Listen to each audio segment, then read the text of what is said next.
being a Pacers fan is stressful, to say the least.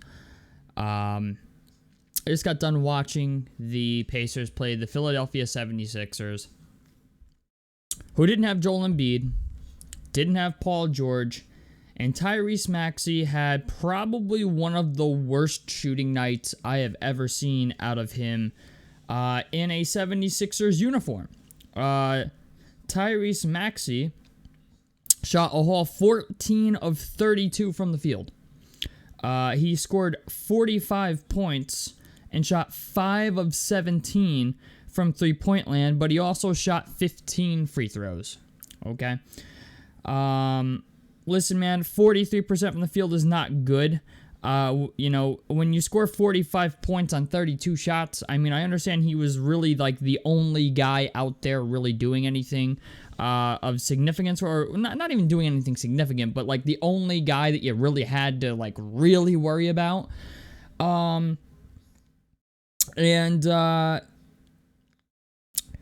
It wasn't good. It wasn't good. I kind of can't believe we fucking lost this game, if I'm being honest with you. Andrew Nembhard shot 3 of 11. Miles Turner shot 4 of 12. Miles Turner, he missed 4 free throws that were really, like, we really needed him to make them. Andrew Nembhard missed a huge free throw down the stretch. Mathurin was like fucking non-existent this game. He took 6 shots. He shot 2 of 6, had 5 points. Andre Drummond looked like prime Andre Drummond again against us. 9 points, 17 boards. I don't know how the hell we let Caleb Martin go off for 17 points and 12 rebounds, but we did. Kelly Oubre had 14 points, 8 rebounds. I mean, like, this is shit that should not be happening. This is shit that should not be happening, okay? Watching this game, I watched it since the beginning. I didn't watch, like, most of the fourth quarter and a lot of I watched, like, half of the fourth quarter, and I, like, caught the end of overtime because I was arguing with my girlfriend. But the thing is, okay,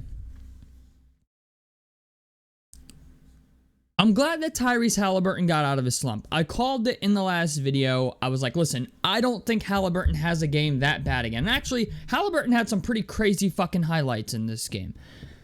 The problem is when Tyrese Haliburton comes out, okay, and he scored, he fixed the scoring portion of it. But the thing is, okay, when you only have, 2 assists? How many? Yeah, Tyrese Haliburton had 2 assists in this game, dog. He had 2 assists. And yeah, while we need him to be a scorer, we also need him to be a facilitator and set people up. I understand, like, there's certain parts of this that I like that they're doing with the team this year, but the team feels a step slower. They're not getting out and running like they did last year. Miles Turner is now, like, thinks he's Nikola Jokic with some of these passes, it seems. And that's fine. I'm fine with Miles Turner expanding his game, and I like the way that they're playing Pascal Siakam and Miles Turner inside out a little bit, where they're letting Siakam operate down low, but they're letting Miles hang out on the three-point line for threes, and since Miles is doing that, he's become a more willing passer. He's trying to get Siakam the ball. Like, I can appreciate these things, but that doesn't always mean that, like, they're things that should be alluded to all the time. Like, Miles Turner had like back-to-back possessions where he tried to force the ball inside to Pascal Siakam, and it was a turnover. This team still sucks at rebounding, it still sucks at playing defense, and it still commits way too many fucking turnovers. Okay? I understand, like, this was a game that, like, the odds for us to win this game were, like, negative 330. Okay? Like, Philadelphia should have had no chance at winning this game. Like, we should have been up, we should have beaten them by probably 10 or, at least 10 or 12 points. Like, that's the margin I was expecting us to win by, And for whatever reason, every fucking loose ball, we couldn't get the ball. Where we can't hold on to the basketball. Like, it just, this team looks like, I don't know if there's like a different, like if they changed up the plays this year, or like, I noticed that they're playing more of a half-court based offense this year rather than a fast-paced one. Maybe they're doing that so that way guys aren't as tired on defense. Like, I get that. I understand why certain things are happening. But at the same time, I'm like, I was like, I was going to take Andre Drummond for a double-double on my fucking parlay tonight because I was like, well, he's playing Miles Turner, and Miles historically has not been able to outplay Andre Drummond. And sure enough, Andre Drummond almost had a double-double. He might as well have. It was 9 points and 17 boards. But we're letting Caleb Martin get a double-double of 17 and 12. Caleb Martin? I mean, like, this team just couldn't get a loose ball. It felt like, I don't know, I watched this game and it felt like this team didn't even want this fucking win. You know what I'm saying? Like, for a team that went to the Eastern Conference last year, I watched this game against Philadelphia today. I'm like, bro, like, they don't even look like they won it. Like, they don't even look like they want to win this fucking game. And sure enough, they didn't. You know, like, if Tyrese Maxey, every time he goes to the basket, gets fucking fouled, which the officiating in itself in this game was kind of bullshit, okay? There was two plays actually where there was a foul called well after the play was over. Like, there was one on Jarris Walker who got a foul where the ball had already went through the basket and they called the fucking foul after the ball had went through the basket. And then there was another one that was super late on Andrew Nembhard where it's like the play was over and then like after the play was over they called the foul on Andrew Nembhard for something that happened during the fucking play. After the play was already over. Then there was a foul on Tyrese Haliburton where he swiped at the ball. It was all fucking ball. They called that as a foul. So even the officiating in this game wasn't great, but you can't use that as an excuse. I hate using officiating as an excuse unless it's on like a crucial play in the game. But Ben Mathurin needs to be more aggressive. Not only that, but not only does Ben Mathurin need to be more aggressive, but Rick needs to fucking play Mathurin more. I mean, like, I'm just gonna be honest, man. I don't know how many minutes Mathurin got in this game, but it wasn't much. He got 21 minutes this game, okay? Like, Mathurin's a guy who I think should be getting, like, anywhere from 25, almost 30, okay? Like, I don't say it's gotta be 30, but 25 minutes at least. Okay, especially when in the past two games, he's been the guy that has been a bright spot for this team. And I don't know what the fuck's going on, man. I don't. Like, I'm glad to see that Hallie bounced back. Like, you know, he had all kinds of highlights. He fucked up Kelly Oubre. He hit this like ridiculous 3-point shot at the end of the fourth. Then he sent Kyle Lowry into the fucking stands on a fake. So I'm glad that Tyrese is back, and it looks like he's, you know, finally out of that 2-game funk. But this game was ridiculous, man. Like, this shit like this should not happen. You cannot be a playoff team. And this is the problem with the Pacers, is they get complacent. Okay? They go out and play, oh, Joel Embiid's not playing, and Paul George ain't playing. Easy win, guys. Okay? Okay, well, you should know that Tyrese Maxey's gonna come out and shoot fucking 45 shots. You know he's the only guy in that starting five that's going to kill you. And sure enough, he shot 32 shots, scored 45 points, and shot, what, 15 fucking free throws?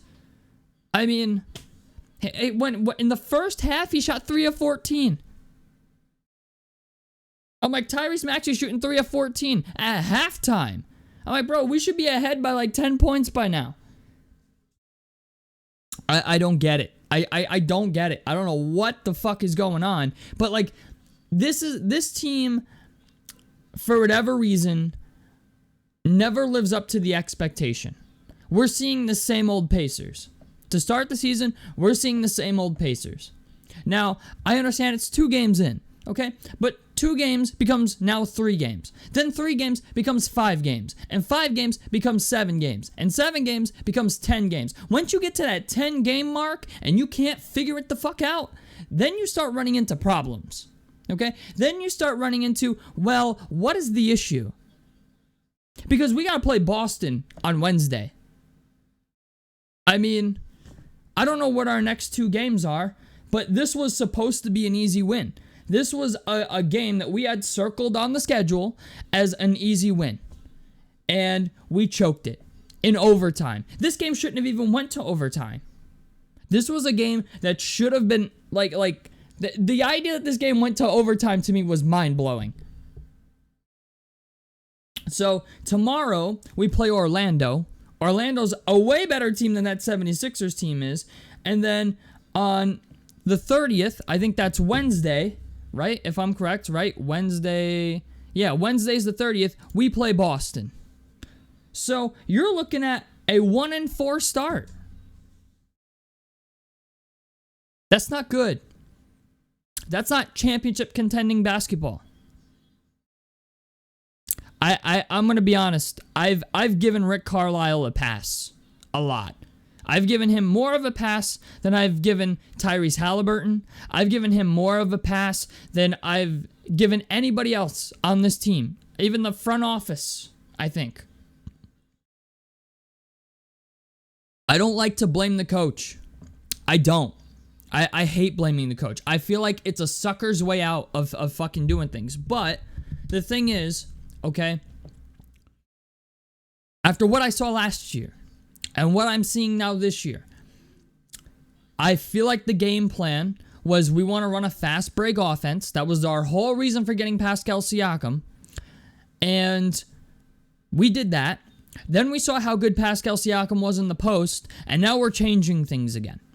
Now, we're saying, okay, we're just going to run a half-court offense and let Pascal Siakam post up whoever he wants in the post because he's good at that. And I understand that. I understand that that's a winning strategy. You know what I'm saying? Because he's very good in the post. He's a great post player.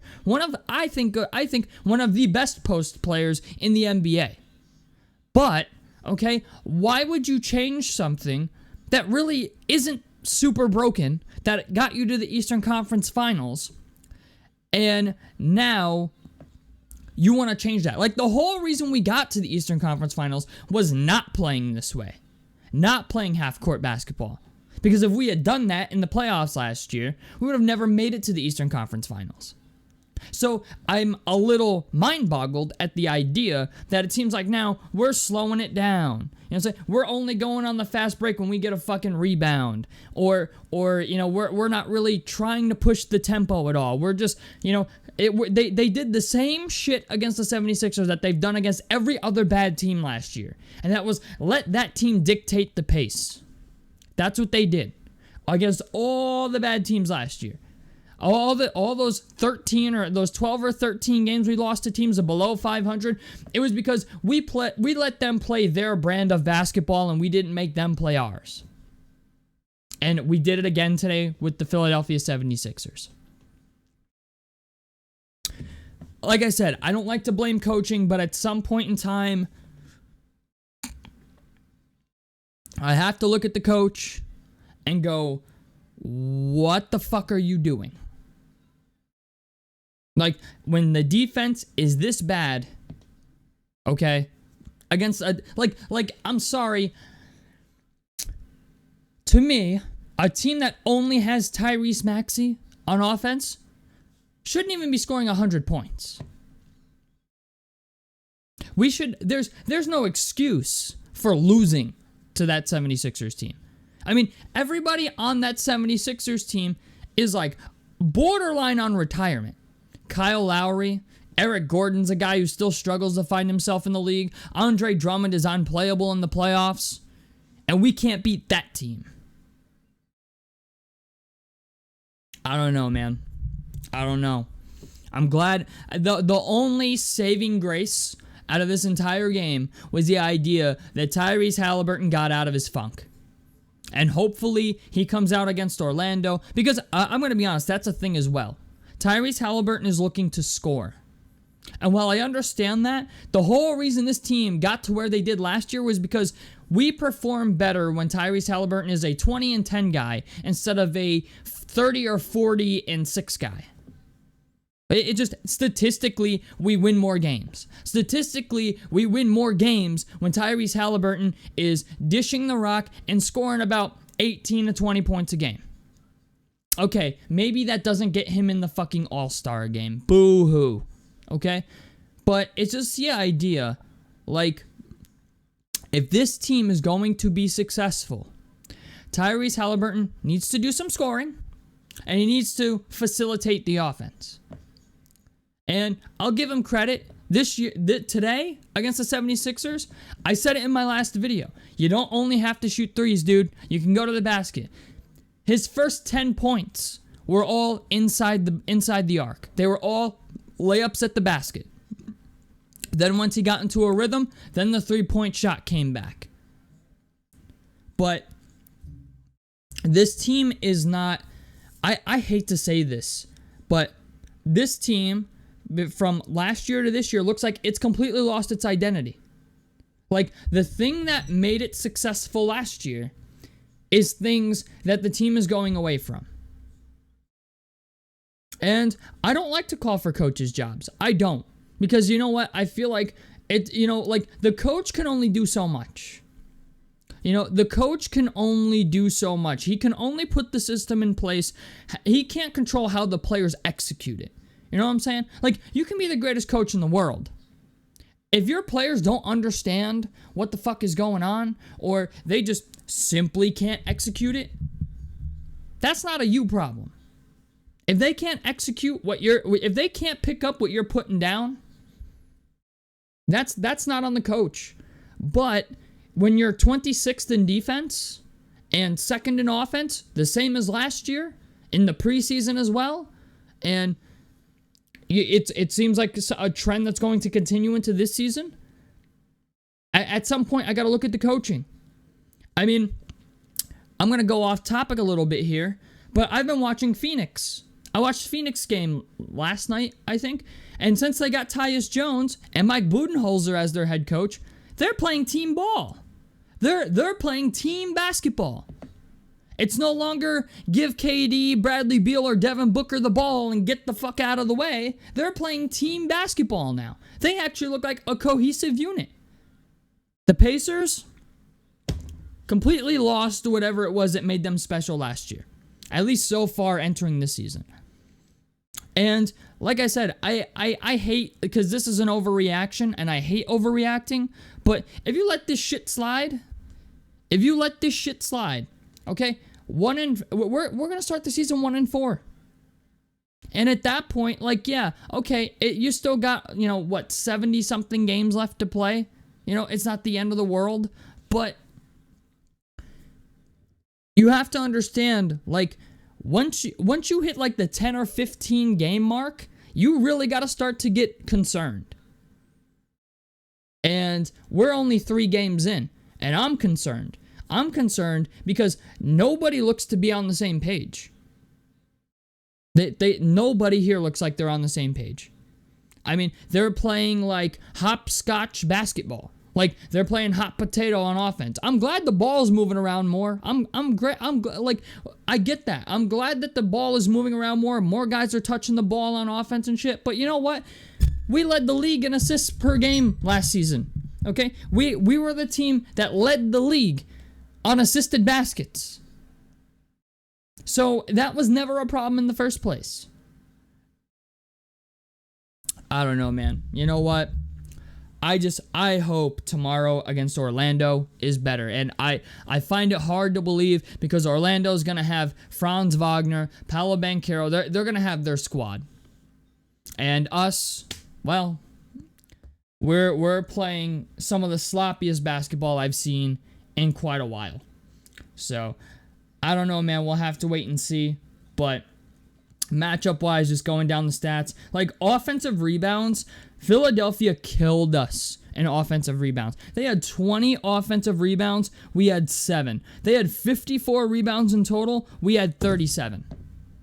Now, I understand we can't control the James Wiseman injury, right? Freak thing. I hope the guy gets better. But this is exactly why. Okay? Everybody wonders why I don't like Miles Turner. Why do I get on Miles Turner's ass so much? Okay? Miles Turner had 4 fucking rebounds in this game. 4. Andre Drummond had 17. Now, I understand Miles has been good the first 2 games, But there's a reason I get on Miles Turner's ass for rebounding. It's for games like this, where you let old ass Andre Drummond come out and bully you again. You know, when I made the video, like, I think it's a year and a half ago, 2 years ago now, where I said, like, oh, Miles Turner gets bullied by every legitimate center in the fucking league. The stats show it. The stats show it, dog. The stats show it. He had to play against a true center tonight in Andre Drummond and got outplayed. Got outplayed. I don't care what the point total says. He got outplayed. Miles Turner has never in his career outplayed Joel Embiid. Ever. And now I get it. It's Joel Embiid. Okay? But the thing is, anybody who boxes out, anybody who rebounds, anybody who is capable of just pushing him around underneath the basket is going to outplay him. But I don't want to make this about Miles Turner because it wasn't just a Miles Turner loss. It was an entire team loss. I mean, they had 25 second chance points. They had 31 points off of turnovers. We had 19. I mean, we shot 26% from three again. We couldn't hit a fucking three in this game. 11 of 42. So the three-point shooting is now also a problem. And I see it. I see the comments. I see the comments about Buddy Hield. I do. And you know what? I get it. I do. But it's behind us now. Okay? I hate to say that. I know that's not the answer people want to hear out of me. I know everybody wants me to come out here and fangirl for fucking Buddy Hield to come back, but that's not going to happen. Buddy Hield is not walking out of the locker room to save us from three-point range. Okay? So I'm not getting on that. I'm just not. I know everybody wants Buddy Hield back. Everybody saw the one good game he fucking had for Golden State, and now all of a sudden everybody wants Buddy Hield back. All right? I'm not doing that. I still think this team can be good, but they need to find themselves. They need to find their identity again. Because for whatever reason, this is the most discombobulated basketball team in basketball at the moment. I mean, Detroit gave Boston a run for their money last night. And we beat Detroit, okay? Barely, but we beat Detroit. And you know what? At least we know Boston is human, but Boston is also a team that you can't lay down against. I mean, the game last night between Boston and Detroit was 124 to 118. I also think J.B. Bickerstaff is a decent coach. I think if Monty Williams was still there, they would have gotten dog walked. But just the idea, man. Changes need to come. I'm telling you right now. Excuse me. Changes need to come. And it need to come soon. Because if we start the season off 1-4, boys, ain't gonna be good. I mean, like, what are the next 10 games? I'm very curious. What does our schedule look like for the first 10 games of the season? Okay, so let's go to Indiana. Where's our schedule and results? That should be up here. Schedule and results. So let's see. We got Orlando, Boston, New Orleans, Dallas, Orlando, and oh my God. New York, Orlando, Miami, Toronto. So we lost to Philly today. Let's see. Loss, possible loss, win. Our next win will probably not come to November 8th if we keep playing the way that we are. So that means, let's see, we'll start off, we'll have 2 wins, maybe 3, and 1, 2, 3, 4, 5, 6 losses. We can't have that. We cannot start off like that. I don't know. I'm gonna hope and pray that the Pacers of old show up in the next couple games here where we beat all the good teams but lose to all the bad teams. Okay, I'm hoping the Pacers of old show up. I'm sure we'll pull out a game against somebody, okay, or a couple games against somebody, but we need to buckle the fuck down. That's all I'm saying. I'm done. I've had enough. This game, I'm going to try to forget it because this was embarrassing on every level. I mean, I'm done. You know what? I don't want. I'll go on 30 minutes. I don't want to. I'm going on a tangent. I'll see you guys in the next one. Peace.